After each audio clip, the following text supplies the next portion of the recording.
किसने कहा कि चमत्कार नहीं होते? जरा मुझे करीब से देखो। जी हाँ दोस्तों, इस वीडियो में आप मुझे करीब से देखें। मैं आपके लिए लेके आया हूं एक्टिव पैसिव वॉइस की एक ऐसी चमत्कारी वीडियो जिसको फॉलो करने के बाद एग्जाम में सिर्फ ऑप्शन देख के आप 2 सेकंड में आंसर निकालोगे। मेरे साथ बने रहें वीडियो के एंड तक और सीखें ये चमत्कार।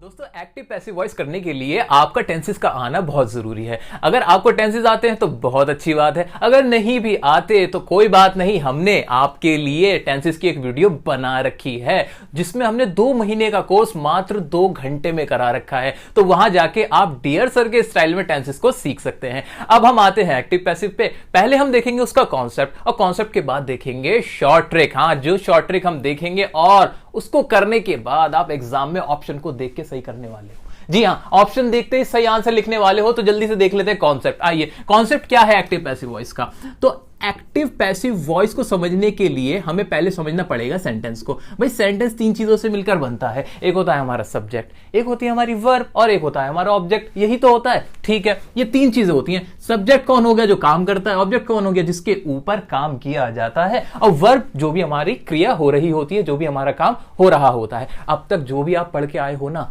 जो भी आप पढ़ते हो, उन सबके अंदर आप सब्जेक्ट पे फोकस करते हो कि काम जो कर रहा है वो पहले आता है। ऐसा ही तो होता है। फॉर एग्जाम्पल, मैंने आपसे कहा कि मैं साइकिल चलाता हूं। मैंने ये सेंटेंस लिखा, इसके अंदर काम कौन कर रहा है? मैं तो हो गया मेरा सब्जेक्ट। और काम हो क्या रहा है? चलाने का साइकिल को, तो ये हो गई हमारी वर्ब। और ऑब्जेक्ट किसको चलाया जा रहा है? साइकिल को, तो ये हो गया हमारा ऑब्जेक्ट। इसको ऐसे ही तो पढ़ते हो। लेकिन अब आपसे एक सवाल अगर मैं करूं, क्या सवाल? कि आपके कितने कान होते हैं? जी हाँ, आपके कितने कान हैं? 2 कान होते हैं। अच्छा, 2 क्यों होते हैं? 2 कान हमारे इसलिए होते हैं ताकि हम कान को चाहे इधर से पकड़ें या इधर से, बात एक ही रहेगी। जी हाँ, इसी तरह का कॉन्सेप्ट ही है एक्टिव पैसिव वॉइस का। हम जो भी बात कह रहे हैं उसको चाहे हम एक्टिव में कहें या पैसिव में, बात एक ही रहेगी। अब इस सेंटेंस को देखो इस तरह से, मैं साइकिल चलाता हूं। ये बात हुई कि मैं साइकिल चला रहा हूं, यानी चलाने वाला मैं और साइकिल को मैं चला रहा हूं। अगर मैं इसको कहने लगूं कि साइकिल को चलाया जाता है मेरे द्वारा, साइकिल को चलाया जाता है मेरे द्वारा। अब मैंने इसको अगर ऐसे बोला तो क्या गलत हो गया? क्या सेंटेंस बदल गया? नहीं, बिल्कुल नहीं बदला। सेंटेंस वही रहा दोस्तों। बस इसमें फर्क क्या हो गया? मेरा कहने का तरीका बदल गया। कान मैंने इधर से नहीं पकड़ा, इस बार इधर से पकड़ लिया। तो यानी मैं कह सकता हूं कि पैसिव वॉइस में हम क्या करते हैं, जो हमारा ऑब्जेक्ट होता है वो पहले आ जाता है, जो हमारा सब्जेक्ट होता है वो बाद में आ जाता है। अगर मैं इस स्ट्रक्चर की बात करूं तो ये ऑब्जेक्ट होगा, ये आएगा पहले, ये जो सब्जेक्ट होगा ये जाएगा लास्ट में, वर्ब अपनी जगह खड़ी रहेगी। लेकिन पैसिव वॉइस में हमेशा वर्ब की फॉर्म होगी थर्ड। जी हां, वर्ब के आप लगा देना थर्ड फॉर्म। कोई भी पैसिव वॉइस बनाओ, पैसिव वॉइस की पहचान ही ये है। लो, पहली ट्रिक तो यहीं पर क्लियर हो गई। क्या? कि वर्ब की हमारी फॉर्म जो होगी वो होगी थर्ड। पैसिव वॉइस के अंदर थर्ड फॉर्म इस्तेमाल होती है, ठीक है। तो ये रहा कॉन्सेप्ट। तो यहां पर हमारा आ गया ऑब्जेक्ट, यहां आ गई हमारी वर्ब और यहां आ गया हमारा सब्जेक्ट। उल्टा हो गया और कुछ नहीं हुआ। तो ये तो हमारा मोटा मोटा कॉन्सेप्ट के पैसिव वॉइस होती क्या है। कुछ भी नहीं होती पैसिव वॉइस, बस बात कहने का तरीका अलग होता है। इसके अंदर ऑब्जेक्ट पहले आ जाता है। तो अब हम एग्जाम्पल देख सकते हैं। जैसे मैंने आपसे कहा, मैं एक खत लिखता हूं। यहां पर सेंटेंस था, मैं एक खत लिखता हूं। खत लिखने वाला कौन? मैं। लिखा क्या जा रहा है? खत, यानी वो हुआ ऑब्जेक्ट। मैं इसको कह सकता हूं, एक खत लिखा जाता है मेरे द्वारा। तो ये क्या हो गई? हमारी पैसिव वॉइस। ऐसे ही मैं कह सकता हूं कि हम खाना खा रहे हैं, और पैसिव क्या बनेगी इसकी? खाना खाया जा रहा है हमारे द्वारा। मैं आपको पढ़ा रहा हूं, और इसकी पैसिव वॉइस क्या हो जाएगी? कि आपको पढ़ाया जा रहा है मेरे द्वारा। ठीक है, तो सब ये हमने क्या करा, एक्टिव पैसिव को इसको हम चेंज करते गए। ये तो थी हिंदी की बात। अब आ जाते हैं हम अपने एग्जाम के अंदर। एग्जाम में आपको एक एक्टिव का सेंटेंस होगा, उसको कहा होगा कि इसको पैसिव में बदल दो। तो कैसे करोगे उसकी ट्रिक अब हम देखेंगे। दोस्तों, जैसा कि मैंने आपको बताया है कि पैसिव वॉइस के अंदर वर्ब की थर्ड फॉर्म इस्तेमाल होगी। कोई सा भी पैसिव वॉइस होगा, फॉर्म आएगी थर्ड। तो ये तो दिमाग में रख लेना, भूलना मत बिल्कुल भी। अब आओ देखते हैं हमारी पहली ट्रिक। पहली ट्रिक क्या है कि कहीं भी अगर कंटिन्यूअस टेंस हो, कंटिन्यूअस टेंस कोई भी होगा, यानी उसकी मेन वर्ब की फर्स्ट फॉर्म के साथ आईएनजी आ रही होगी, ये तो होता है मेन वर्ब की फर्स्ट फॉर्म के साथ आईएनजी आ रही होती है, बिल्कुल क्लियर है। हाँ, कंटिन्यूस किसी का भी हो, जहां भी काम चल रहा होता है उसमें मेन वर्ब की फर्स्ट फॉर्म होती है और आईएनजी आ जाता है। जैसे कम होगा तो कम का कमिंग हो जाएगा, मेक का मेकिंग हो जाएगा, प्ले का प्लेइंग हो जाएगा, ऐसा होता है। अब जब इस तरह के सेंटेंस की पैसिव वॉइस आए, इस तरह के सेंटेंस की पैसिव वॉइस आप करने जा रहे हो, तो उसको बनाने का तरीका सुनो। उसको बनाने का तरीका यह होगा कि उसके अंदर बीइंग आ रहा होगा। क्या आ रहा होगा? BEING, being. ये वर्ड उसमें लिखा हुआ होगा। किसी का भी कंटिन्यूअस टेंस होगा उसमें फिर जो पैसिव होगी वो बीइंग में जरूर होगा।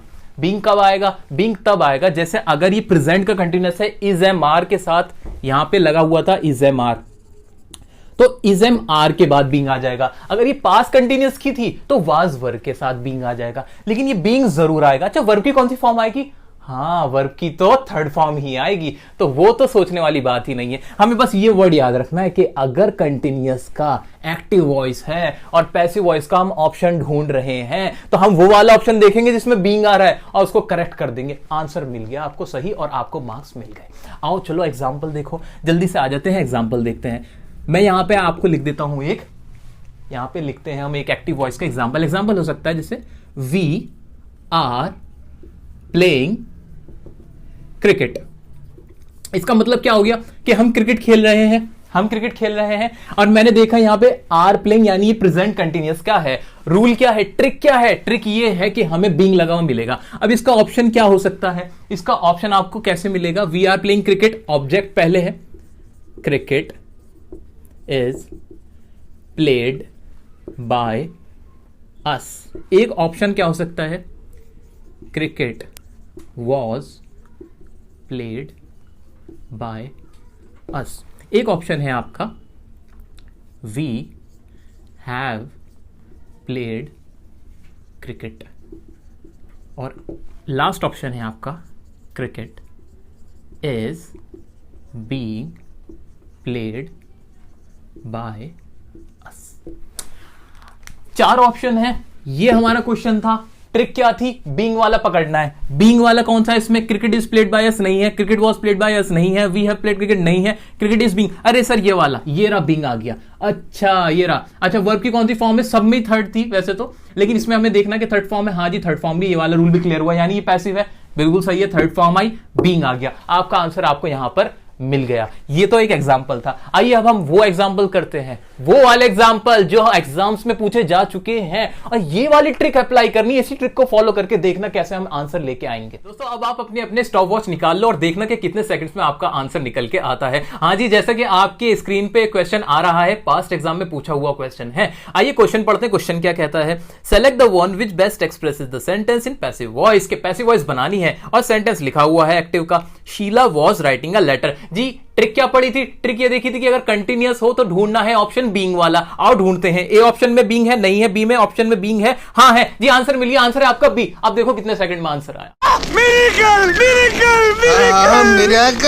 जी हाँ, अब आप देख लो कितने सेकंड में आया आपका आंसर। आंसर हमने ढूंढ लिया बिल्कुल। अच्छा, अब एक चीज देखनी है आपको, वो चीज ये है कि डी ऑप्शन में भी बीइंग आ रहा है। अरे सर इतने इंटेलिजेंट तो आप हो कि हमारा जो सेंटेंस है, जो क्वेश्चन है, वो पास्ट टेंस में था, तो पास्ट की पैसिव वॉइस पास्ट में ही तो बनेगी, जबकि डी में हमारा इज आएगा जो कि प्रेजेंट है, इसलिए डी ऑप्शन हमारा बिल्कुल नहीं होना। तो ये तो कॉमन सेंस की बात थी। तो देखा कितनी आसानी से हमने ट्रिक को फॉलो करा, आंसर निकाला। एक और क्वेश्चन देखेंगे अभी।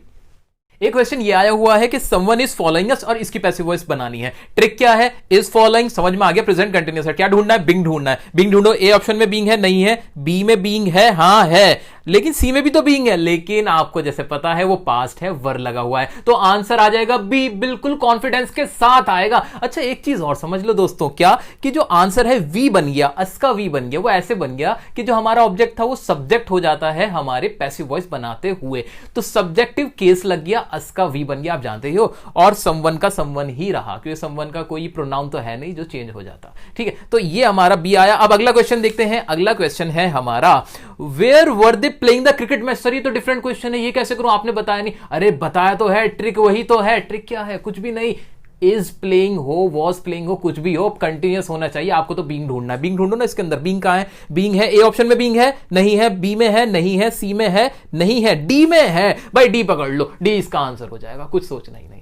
देखो कितने आसानी से बन रहे हैं, कोई भी टाइप का क्वेश्चन आ जाए, कितना ही लंबा क्वेश्चन आ जाए, बस देख लो। अगर आईएनजी लगा हुआ है वर्ब के साथ तो आपको ढूंढना है बीइंग, और बीइंग जिसमें मिल जाए वो लगा दो आंसर, बिल्कुल खत्म बात। और क्वेश्चन देखेंगे सर, और क्वेश्चन देखेंगे, जितने क्वेश्चन है सब देखेंगे अपने। आज यहां पर हम पक्का करके जाएंगे कि एग्जाम में कोई भी क्वेश्चन आ जाए एक्टिव पैसिव वॉइस का, हम ट्रिक यूज करेंगे और टाइम बचाते हुए मार्क्स स्कोर करेंगे। अगला क्वेश्चन क्या है? अगला क्वेश्चन है हमारा, the boys were digging a hole in the ground. इसमें भी डिगिंग आ गया, यानी आईएनजी लगा हुआ है, पास्ट का कंटिन्यूअस है, तो बीइंग देख लो। बीइंग पहले ऑप्शन में इसमें बीइंग है, हाँ है, आंसर तो इसका यही हो जाना चाहिए क्योंकि बाकियों में तो बीइंग है ही नहीं। सर इसका आंसर हो गया ए। अब लगा लो, आप सेकंड्स काउंट करो ना, कितना टाइम लगा आपको इतने सारे क्वेश्चन करने में। सर कोई टाइम नहीं लगना, इसी तरह हमने इस ट्रिक को फॉलो किया और सारे आंसर को निकाल लिया। अच्छा, अब एक और क्वेश्चन है, थोड़ा और टिपिकल क्वेश्चन देख लेते हैं, देखते क्या हम उसमें फंसते हैं। जी बिल्कुल नहीं फंसेंगे वैसे तो। दोस्तों क्वेश्चन है, the police are questioning Mr and Mrs Sharma. तो ये भी कंटिन्यूअस था। बीइंग वाला ढूंढो ना इसके अंदर, बीइंग वाला। ए में बीइंग है, नहीं है। बी में बीइंग है, नहीं है। सी में बीइंग है, नहीं है। डी में बीइंग है, यही आंसर है। बिल्कुल हमने इसको भी कर लिया, बिल्कुल नहीं फंसे सर। कितने ही टाइप के क्वेश्चन दे दो, आ जाओ मैदान में और हमें क्वेश्चन दे दो, हम तो करेक्ट आंसर ही करके आएंगे। तो हमने ये देखे थी पहली ट्रिक और उसके ऊपर बेस्ड क्वेश्चन जो हमने सक्सेसफुली बना दिए। अगर वीडियो समझ में आ रही है, मजा आ रहा है, तो प्लीज इसको लाइक करना ना भूलें। अब आते हैं हमारी दूसरी ट्रिक की तरफ। जी हां, एक और गोल्डन ट्रिक हम फॉलो करेंगे और अपने आंसर बनाएंगे। दोस्तों अब हम बढ़ते हैं हमारी दूसरी ट्रिक की तरफ। जी हां, बिल्कुल कंसंट्रेशन बना के रखना क्योंकि यही ट्रिक आपको एग्जाम में मार्क्स दिलाने वाले हैं और आपका टाइम बचाने वाले हैं। दूसरी ट्रिक क्या है और समझो। जब भी आप कोई एक्टिव वॉइस देखो जिसके अंदर इस्तेमाल हो रहा हो हैज, हैव और हैड, अगर इनमें से कोई भी इस्तेमाल हो रहा हो तो दिमाग के पर्दे खोल लेना कि ये तो होंगे हमारे परफेक्ट टेंस। जी हां, प्रेजेंट, पास्ट, फ्यूचर के परफेक्ट टेंस में हैज एंड हैड का इस्तेमाल होता ही होता है और इनके साथ मेन वर्ब की ऑलरेडी भी थर्ड फॉर्म ही लगी हुई होती है।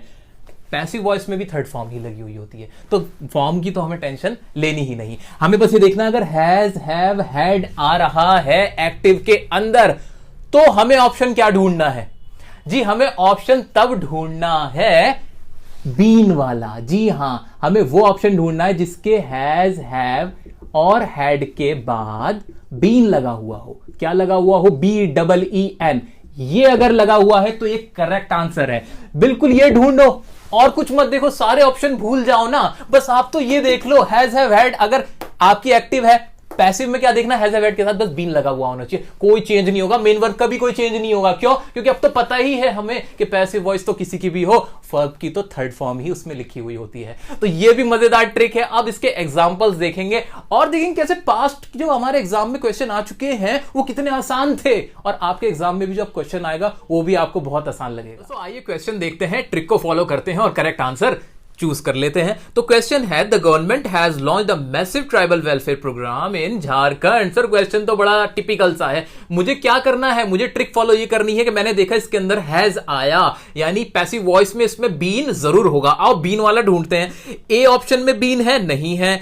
बी ऑप्शन में बीन है, हाँ है। सी में है, नहीं है। डी में नहीं है। तो यानी मुझे पता चल गया कि बी मेरा करेक्ट आंसर है। बिल्कुल। कितने सेकंड्स लगे? कुछ भी नहीं। हिंदी सोचनी पड़ी क्या इसकी? नहीं सोचनी पड़ी। अगर हिंदी भी नहीं आती, क्वेश्चन समझ में भी नहीं आ रहा, तब भी करेक्ट आंसर लिख के आओगे, मार्क्स आपको जरूर मिलेंगे। आओ अगला क्वेश्चन देखते हैं। अगला क्वेश्चन है हमारा, the minister had already informed his cabinet about his decision. इसके अंदर भी मैंने देखा हैड आया, यानी पैसिव वॉइस में बीन आएगा, वही फॉलो करेंगे।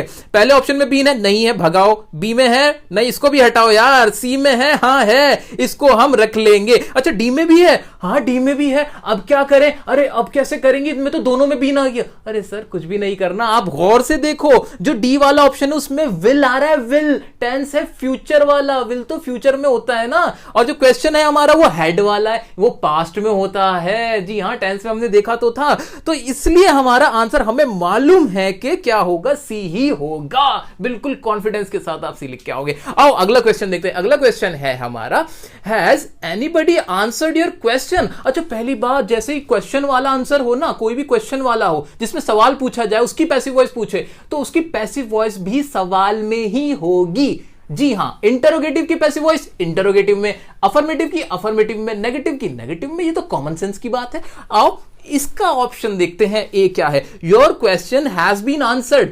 देखो इसके अंदर भी बीन आया तो ये करेक्ट आंसर है। नहीं नहीं नहीं, अभी तो सीखा क्या कि क्वेश्चन वाले का तो क्वेश्चन के ही सीक्वेंस में होगा, इसका स्ट्रक्चर गलत है। बीन जरूर आ रहा है लेकिन स्ट्रक्चर गलत है, शुरू में हेल्पिंग वर्ब आनी थी तो इसको हमने हटा दिया। अच्छा बी पार्ट में, बी ऑप्शन के अंदर बीन है? नहीं है। सी में है? हाँ है। क्या सी करेक्ट आंसर है? जी हाँ, इसका आंसर करेक्ट होगा सी, बिल्कुल। आओ अगला क्वेश्चन देखते हैं। अगला क्वेश्चन है हमारा the government has not approved the new drug for sale. इसके अंदर भी हैज आया, नॉट आया और थर्ड फॉर्म थी यानी हैज वाला ही हो गया। अच्छा तो इसके में क्या ढूंढना है? बीन ही ढूंढना है। जल्दी से देखते हैं। ए पार्ट में, ए ऑप्शन के अंदर बीन वाला है? हाँ है तो सही।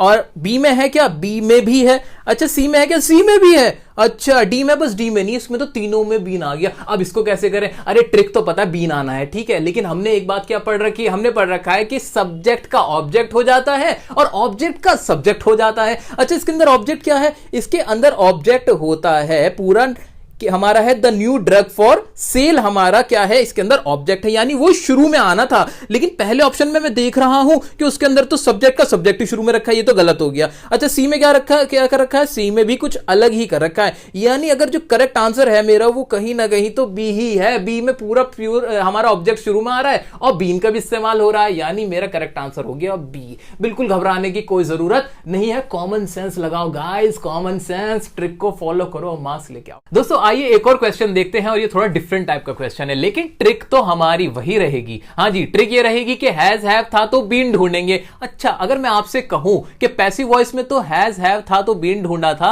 अगर इसकी एक्टिव बनानी हो तो क्या करोगे? इसकी एक्टिव बनानी होगी तो बीन हटा देंगे, बिल्कुल यही करेंगे, उल्टा कर देना है। आओ देखते हैं क्वेश्चन को। क्वेश्चन में है the plants have been watered by the gardener. जी ये पैसिव वॉइस है, इसको दोस्तों आपको बदलना है एक्टिव में। मैं क्या करूंगा? एक्टिव में बदलने के लिए ऑब्जेक्ट को बना दूंगा सब्जेक्ट, करेक्ट बात, और बीन हट जाएगा, बीन की जगह क्या आ जाएगा? हैज या हैव आ जाएगा, बिल्कुल सही बात। अच्छा अब देख लेते हैं हमारे ऑप्शंस क्या हैं। पहला ऑप्शन उसमें तो इज लगा, ये तो बिल्कुल नहीं है। बी में क्या है? बी में बीन लगा है तो ये भी नहीं है। सी में क्या है? द गार्डनर, बिल्कुल ऑब्जेक्ट जो था हमारा सब्जेक्ट बन गया और हैज आ गया थर्ड फॉर्म। जी बिल्कुल करेक्ट आंसर, सी हमारा करेक्ट आंसर है। आपको आंसर मिल चुका है और वो भी इस ट्रिक की मदद से। जी हां, हुई ना गोल्डन ट्रिक। जी हां, यही मैजिकल ट्रिक है जिसको फॉलो करके आप सारे क्वेश्चन को सही कर सकते हो। तो ये हमने देखी हमारी कुछ ट्रिक्स जिनके बेस पे हमने बहुत आसानी के साथ एग्जाम्स के अंदर बैठ के क्वेश्चन बनाए हैं। जी हां, सारे क्वेश्चन ये हमारे एग्जाम में आ चुके हैं और